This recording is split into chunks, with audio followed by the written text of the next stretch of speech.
There we go. So this is what it feels like to sit behind the GM screen. Because this is what I'm seeing most of the time. Yeah.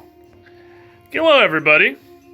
We have very recently achieved 500 subscribers on this here particular channel, which is pretty fantastic, seeing as we just started this whole project up not terribly long ago with this adventure path. And we asked what you guys wanted to see as a sort of a celebratory video, and you wanted some behind-the-scenes business. So I'm gonna give you a little bit of that, just a tour around the actual studio that we have set up, running this Age of Ashes adventure path we're doing right now. This might break the fourth wall fantasy of the level of organization that you may think we have, just seeing the table from this angle. There's a reason that the camera view doesn't go right here. So more or less, the setup is quite simple. Let me back this up as far as I can, which is not terribly far because I am now against the wall. We just have all of us sat around exactly as it appears on the screen. There's one camera way back over yonder that's just pointed up at me, giving us the view of the GM, and occasionally when I switch to the table, which is why the table view doesn't look spectacular and I don't use it much, I don't have a great solution to that. And then on either wall, we have secondary and tertiary cameras, just mounted up on arms, angled down, crossing each other, pointing at the players. Oh yeah, there's a door, by the way. That's a bathroom, it doesn't matter. But they've never seen it. Actually, it didn't end up on camera. As you can see, we did actually wallpaper it to look like a bookshelf, because we weren't originally sure how the camera angles were going to work out when we were decorating this place. And it didn't end up mattering at all, because it's not in frame. This, this miniature sun is one of the two that are beaming down on us while we're actively streaming. These are our dice jails. That's dice jail. For jailing dice. For jailing dice. That's where that goes. Yeah. And my setup back here for running everything is actually surprisingly simple. The vast majority of my table is just a literally haphazard crap pile of tokens, initiative markers. These are the conditions that I have pulled out of the Paizo conditions deck that the party regularly applies. That's the quick deck you can't find things in. No, that's the quick deck that I can't find things in. But I made the quick deck, which is just enfeebled, frightened, slowed, and persistent damage, so I can access them immediately at any time. And then I have the stack of conditions that never come up, and the stack of conditions that always come up. We do have an entire pile of spell-related cones and circles Not and squares that we just don't. Positive we'd use them. Because you keep changing the scale. We also have custom dice trays. We do have a bunch of fancy dice trays. I have my my dapper octopus. The murder dice. He Yeah, we approves have of your those. rolls. Here's all of the villain point contributions that have happened throughout Chapter 3, I believe, as well as a ton of hit points that have been tracked from various encounters. So if you think I have a fancier way of tracking HP, you're wrong. Show them the pile of personae. Oh yeah. Oh, the prop mountain? It's just Prop mountain. not even the prop molehill. I mean, realistically, the entire room is a prop It's mountain. literally just a haphazard pile of garbage along with my squid hats because I don't have a better way to organize this as of yet, so it actually just sits in a heap with my bestiaries. You can show them the graveyard. We'll get over there. While I'm here, we obviously got this screen in the middle of the table that's showing everyone the gameplay, and I have all of my controls right here. My main streaming setup, if you've ever watched the stuff on my personal channel, is this station Yonder, and I just turn the chair 90 degrees and sit, and that's my usual 3-monitor setup. But obviously, early on in the Age of Ashes, if you look at our first episodes, I might have fixed it by Age of Ashes, definitely in Plaguestone though. I had to keep turning to do things with the computer over here, 90 degrees away from the table. That was still for the book one. I think it was still early Age of Ashes to do that, but it was stupid. So I have just gotten an entire second tiny keyboard and a wireless mouse that these fine people brought to me to use for this exact purpose. And what is actually a digital photo frame, which works stunningly as an incredibly tiny monitor. I don't know if this can even focus, with legible, just barely text in Sirenscape, and much worse than that in the playlist. I cannot read those while I'm sitting here most of the time, so I largely know, because I'm back here. I largely know where stuff I want on the playlist is just by how many times I've referenced it. And this is just a neat little Stream Deck device that has all the buttons for the various scenes. The only one that you can really see on the camera easily is BRB, but you can see the 5 camera setups across the top. Bottom 2 are mutant controls for our microphones and whatnot. And if you ask yourself, but Squiddish, how do you organize all of these? How's the cable management work out for all this? It doesn't. Shut up. Is basically how it works. We lose a dice mid-show if it's not in the immediate area. Oh, it's gone forever. It just goes to just We forget the void into which dice go when they die down below us.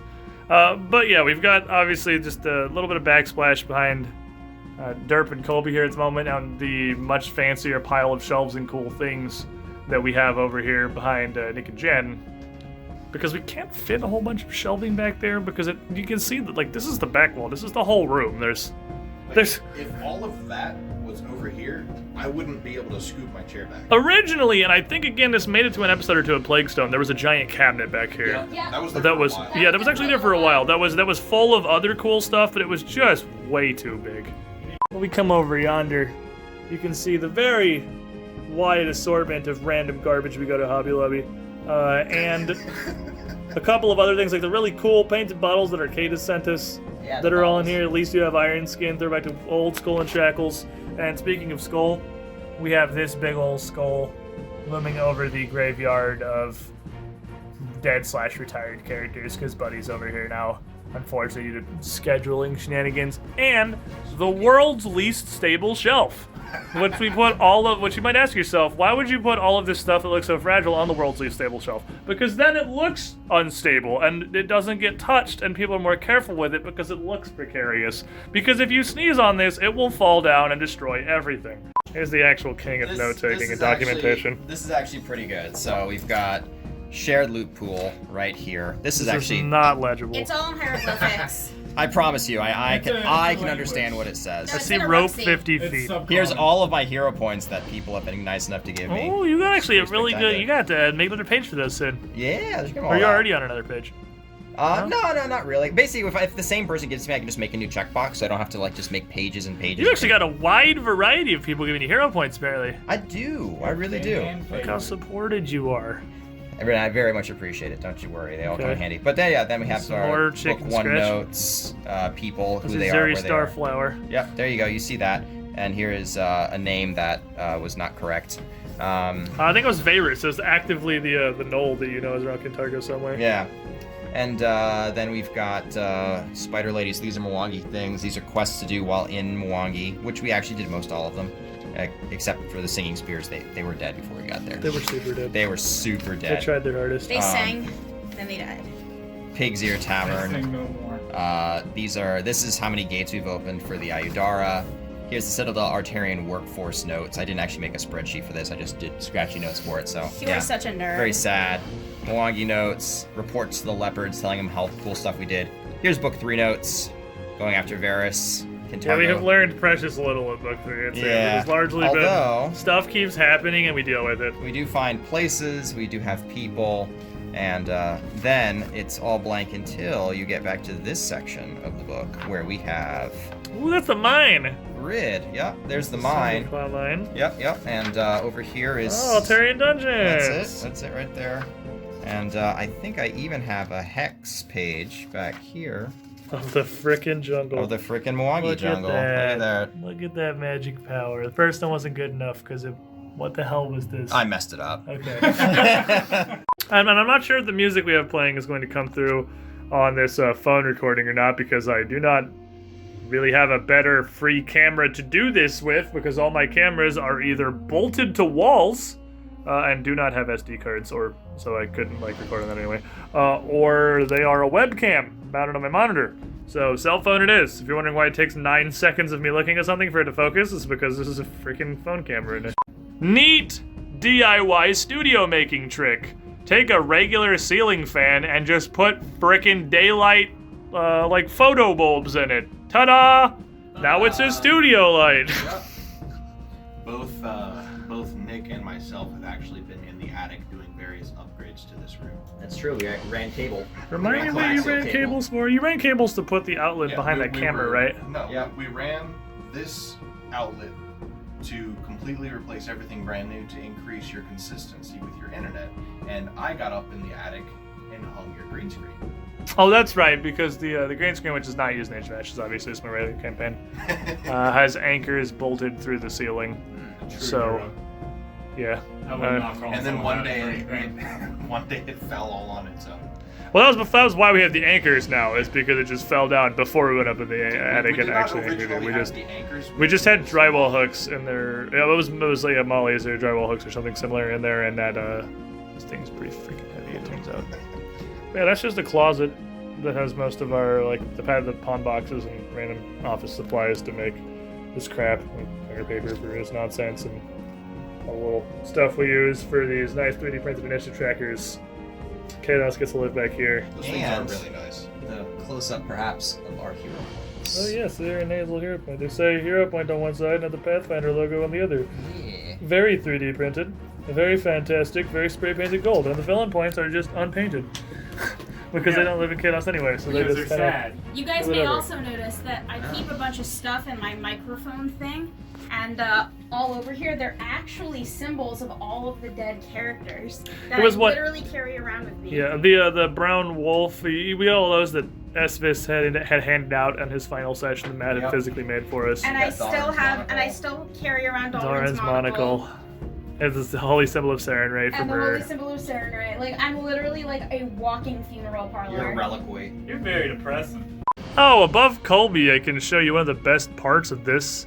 You can see the greatly hung wallpaper. In my defense, the wallpaper was hung fine. It just has the lightest adhesive known to mankind. And we have... You staple it on the wall over there? Those are not staples, sir. Those are tack. Those are nails. They look like staples from back. Because if you literally nail the top, then the rest of it can't fall down. It's more of a tapestry with a very slightly backside, a sticky backside, Don't you mean a tapestry? than it is actual wallpaper. I don't know who the heck this was made for. Oh, there's a chess set on the wall too. There is? Yeah, right there.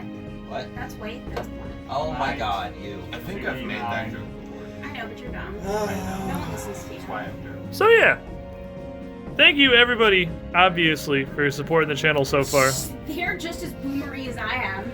Nick leads the boomer pack. He's Our good two at the perception most group is times. pretty awesome.